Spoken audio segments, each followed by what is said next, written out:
الحمد لأهله والصلاة والسلام على أهلك أما بعد.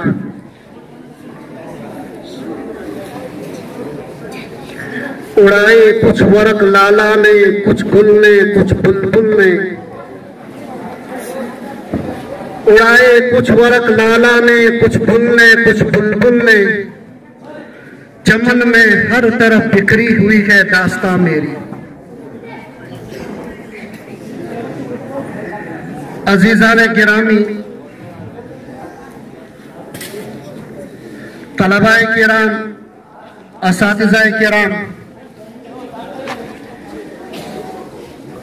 آپ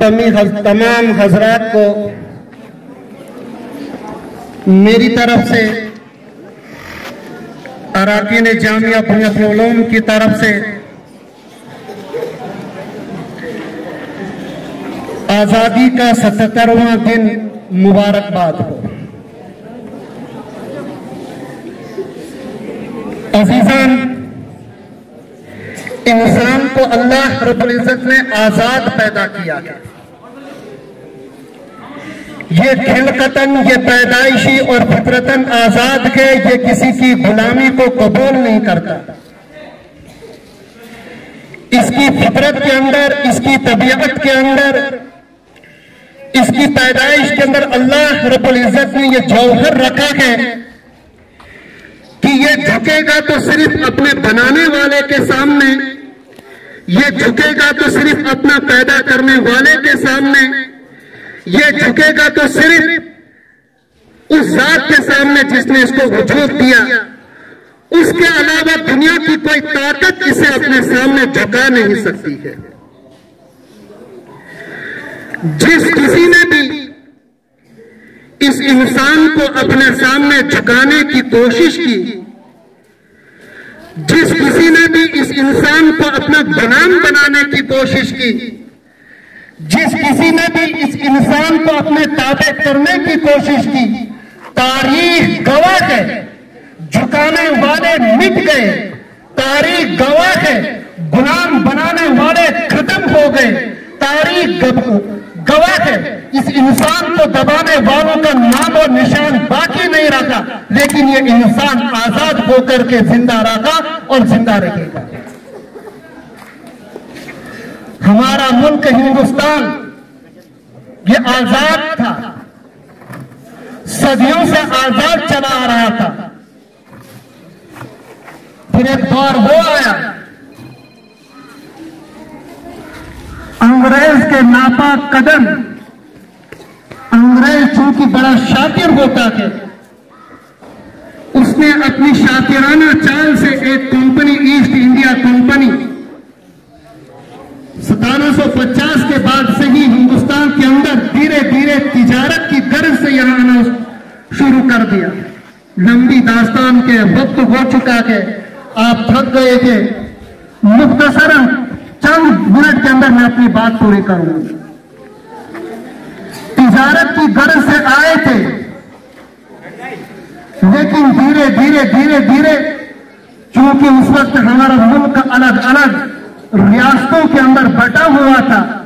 تو الگ الگ ریاستوں پر انہوں نے دھیرے دھیرے اپنا قبضہ، اپنا اثر و رسوخ جمانا شروع کر دیا. ہمارے جو بزرگ تھے اس دور کے، انہیں اس چیز کا احساس ہوا، انہیں اس چیز کا خیال ہوا، تو ان کے خلاف وہ کھڑے ہو گئے. دھیرے دھیرے تحریکیں شروع ہو گئی، لیکن وہ خفیہ تھی، وہ کمزور تھی، وہ علاقائی لیول پر تھی، علاقائی سطح پر تھی. لہذا ان تحریکوں کا جو انگریز کے خلاف شروع کی گئی تھی زیادہ اثر نہیں ہوا. نتیجہ یہ نکلا کہ یہ انگریز دھیرے دھیرے دھیرے دھیرے ہمارے پورے ملک پر قابض ہو گیا. پھر وہ وقت بھی آ پہنچا جب ہمارے اکابرین نے اس چیز کو دیکھا کہ انگریز دھیرے دھیرے ایک ریاست، دوسری ریاست، تیسری اور چوتھی ریاست پر قابض ہو چکے. تو وقت کے محدث حضرت شیخ عبدالعزیز محدث دہلوی رحمت اللہ علیہ نے اس دور کے اندر 1800 صدی کے اندر سب سے پہلے فتویٰ دے دیا، جہاں کسی کے دل و دماغ کے اندر یہ بات نہیں تھی کہ انگریز کے خلاف لڑنا بھی ہے یا نہیں، انگریز ہم پر غالب ہوا ہے یا نہیں، انگریز ہم پر حکمرانی کر رہا ہے یا نہیں۔ اس دور کے اندر حضرت شیخ عبدالعزیز محدث دہلوی رحمت اللہ علیہ نے تبانگ بہل یہ اعلان کر دیا، آج سے ہندوستان دارالحرب ہے، آج سے ہندوستان انگریزوں کا غلام ہے، ہم غلامی کی زندگی جی رہے ہیں، لہذا انگریزوں کے خلاف علم بغاوت، علم جہاد بلند کرنا ہر انسان پر فرض ہے۔ ان کے اس جہاد پر وقت کے لوگوں نے لبیک کہا، مسلمانوں نے لبیک کہا، غیر مسلموں نے لبیک کہا، تحریکیں اٹھی، بالا کوٹ کی تحریک، ریشمی رومال کی تحریک، کوئی اور تحریکیں، متعدد تحریکیں چلتی رہی۔ حضرت شیخ عبدالعزیز محدث دہلوی رحمہ اللہ کے بعد اس تحریک کو آگے بڑھایا۔ دیوبند کے فرزند حضرت مولانا مفتی محمود حسن دیوبندی رحمت اللہ علیہ نے، انہوں نے 1800 جس کو آپ اور میں قدر کے نام سے تعبیر کرتے ہیں، لیکن یہ قدر نہیں ہے، یہ ہمارے ذہنوں کے اندر بٹھا دیا گیا۔ ہاں غداری تھی، انگریز کے خلاف غداری تھی، ہاں غداری تھی، ان کالے لوگوں کے خلاف غداری تھی، غداری تھی وہ لوگ جو میرے ملک پر قابض ہو چکے تھے، ان کے خلاف علم بغاوت بلند کرنا یہ غداری تھی۔ حضرت مفتی محمود حسن صاحب دیوبندی رحمت اللہ علیہ نے پھر دوسری مرتبہ انگریز کے خلاف فتویٰ دے دیا کہ انگریز کے خلاف جہاد کرنا فرض ہے، انگریز کے خلاف جہاد کرنا فرض ہے۔ حضرت رحمہ اللہ کو قید و بند کر کے مالٹا کی جیل کے اندر پہنچا دیا گیا، کالا پانی کی سزا انہیں دے دی گئی، اسی آزادی کی تحریک کو چلانے کی بنا پر کہ بھائی آپ نے، انگریز نے کہا کہ آپ نے جو آزادی کا جو نعرہ دیا ہے اور آپ نے جو یہ کہا ہے انگریز کے خلاف جہاد کرنا فرض ہے، اس کی پاداش کے اندر، اس کے جرم کے اندر حضرت مفتی محمود حسن صاحب دیوبندی رحمت اللہ علیہ کو کالا پانی کے مالٹا کے جیل کے اندر بند کر دیا گیا۔ وہاں سے آنے کے بعد آپ کے ساتھ آپ کے شاگرد رشید حضرت مولانا حسین احمد مدنی رحمہ اللہ کے جب حضرت کا جنازہ نکلتا ہے، حضرت وہاں سے واپس آتے کہ خیر باب میں چل کر کے انتقال ہوتا ہے، غسل دینے والے جب آپ کو غسل دیتے کہ جنازے کے بعد تو دیکھتے کہ حضرت کی کمر کے اوپر نشانات پہ پورا جلا ہوا ہے کمر۔ مولانا حسین احمد مدنی کو لوگ پکڑتے کہ حضرت کے کمر پر اتنے نشانات یہ کیوں ہے؟ ان کے شاگرد حضرت مولانا حسین احمد مدنی جو جمعیت علماء ہند حضرت مولانا ارشد مدنی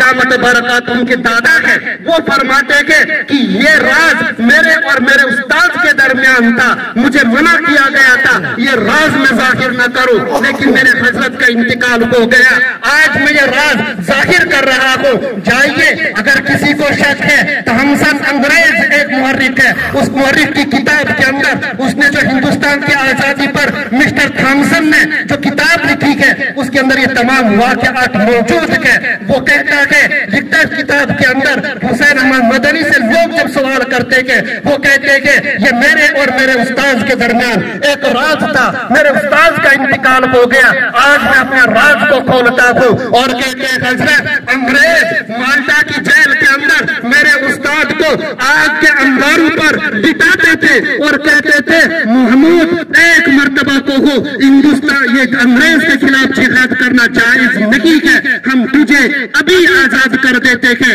ابھی چھوڑ دیتے ہیں۔ میرے استاد کہتے تھے کہ انگریز تیری یہ ایک سزا ہے، اس جیسی تو 1000 سزائیں بھی اگر تو مجھے دے گا تب بھی میرا فتویٰ یہی ہوگا کہ انگریز تیری فوج کے خلاف، تیرے ملک کے خلاف، تیری حکومت کے خلاف کل بھی لڑنا فرض تھا، آج بھی جہاد کرنا فرض ہے، اور میرے بدن کا ایک ایک ٹکڑا تیرے خلاف بغاوت کرتا ہوا نظر آئے گا۔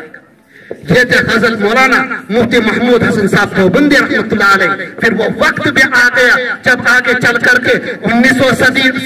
صدی آ گئی، جس دور کے اندر ہر ملک کے چاروں اطراف کے اندر ہر گھر سے انگریز کے خلاف علم بغاوت بلند ہو گیا، انگریز کے خلاف تحریکیں کھڑی ہو گئی، چاہے وہ گنگا پال در تلک کی تحریک ہو جس نے یہ کہا تھا آزادی میرا پیدائشی حق ہے، سوراج میرا پیدائشی حق ہے، میں اس پیدائشی حق کو لے کر کے رہوں گا. گنگا پال تک کہیں وہ سول نافرمانی تحریک چلائی جن تحریکوں کی بنا پر پورے ہندوستان کے اندر ایک آگ لگ گئی. اگر ایک طرف سے مولانا ابوالکلام آزاد رحمہ اللہ الہلال کے ذریعے سے انگریز کو للکار رہے تھے، وہیں دوسری طرف سے گنگادھر بال تلک دوسری طرف سے کیسری اخبار کے ذریعے انگریز کو للکار رہے تھے، اور تیسری طرف سے مہاتما گاندھی جی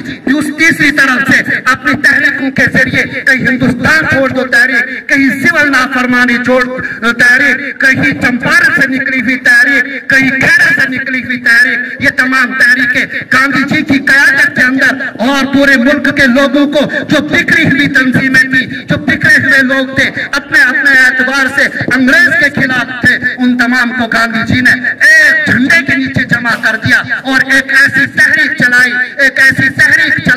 جس تحریک اور جس قیادت کے اندر ہندوستان سے انگریز تم دبانے پر مجبور ہو گیا، اور راتوں رات ہندوستان کو چھوڑ کر کے جہاں سے یہ گورے آئے تھے وہاں انہیں پہنچا دیا گیا. پھر آج ہمارا ہندوستان زندہ باد ہو گیا، تو نعرہ لگائے ہندوستان ہندوستان. اس دور کی بات ہے جب گاندھی جی نے ان کو انگریزوں کو یہاں سے بھگا کر کے واپس جہاں سے وہ آئے تھے وہاں سے نکال دیا. یہ مختصر میرے ہندوستان کی تحریک ہے، یہ مختصر میرے ان بزرگوں کی تحریک ہے، میرے ان بزرگوں کی قربانیاں ہیں. کیا جلیانوالہ باغ آپ نے نہیں پڑھا؟ اسی تحریک کے لیے وہ کھڑا ہوا تھا، اس آزادی کے لیے وہ کھڑا ہوا تھا. کتنے ہزاروں انسانوں کے موت کا گھاٹ اتار دیا گیا، ہزاروں کو زخمی کر دیا گیا. کیوں؟ اسی لیے کہ بابا ہم آزادی چاہتے کہ ہم کسی کی غلامی کے اندر رہنا نہیں چاہتے. متعدد تحریکیں ہیں، کس کا نام لوں؟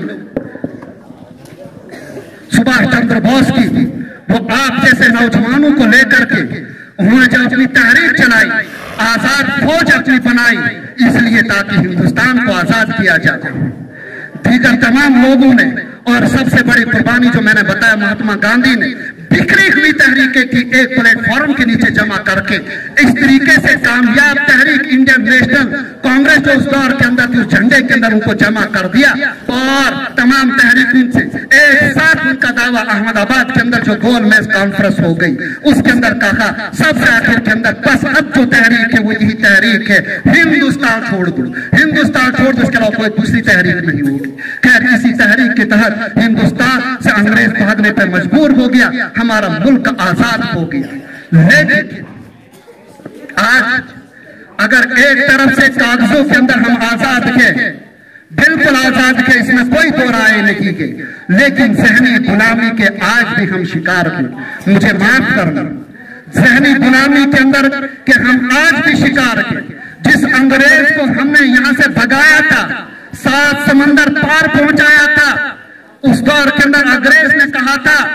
کہ ہم تو جا رہے ہیں لیکن اپنے نقش و نقوش اس طریقے سے چھوڑتے جائیں گے کہ نام کے تو تم ہندوستانی ہوں گے لیکن تمہارے کام انگریزوں کے ہوں گے، یورپین کے ہوں گے.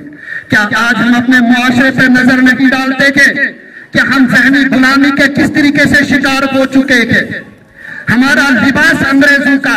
ہمارا اٹھنا انگریزوں کا، جو انگریز ہمارے کٹر دشمن تھے، جس انگریز کے خلاف ہمارے بزرگوں نے اتنی قربانیاں دے دی، جس انگریز کو بھگانے کے لیے ہم نے وہ باغ کا پورا لال اور سیاہ جلیانوالہ باغ پورا خون سے لال کر دیا، جس انگریز کے خلاف، جن انگریزوں کے لیے درختوں پر ہماری گردنیں لگی، جس انگریزوں کے خلاف ہم اسیرہ مالٹا کی جیلوں کے اندر چلے گئے، طرح طرح کی صعوبتیں ہم نے برداشت کی. آج افسوس اسی انگریز کو ہم اپنا آئیڈیل سمجھتے ہیں، ہم نے اپنا مشرق بھلا دیا، ہم اپنے جو مشرقی کلچر اس کو ختم کر کے انگریزوں کے کلچر کو ہی ہم اپنا رہے ہیں کہ جو ہمارا کٹر دشمن ہے، جس نے میرے ملک کو لوٹا، جو سونے کی چڑیا اس دور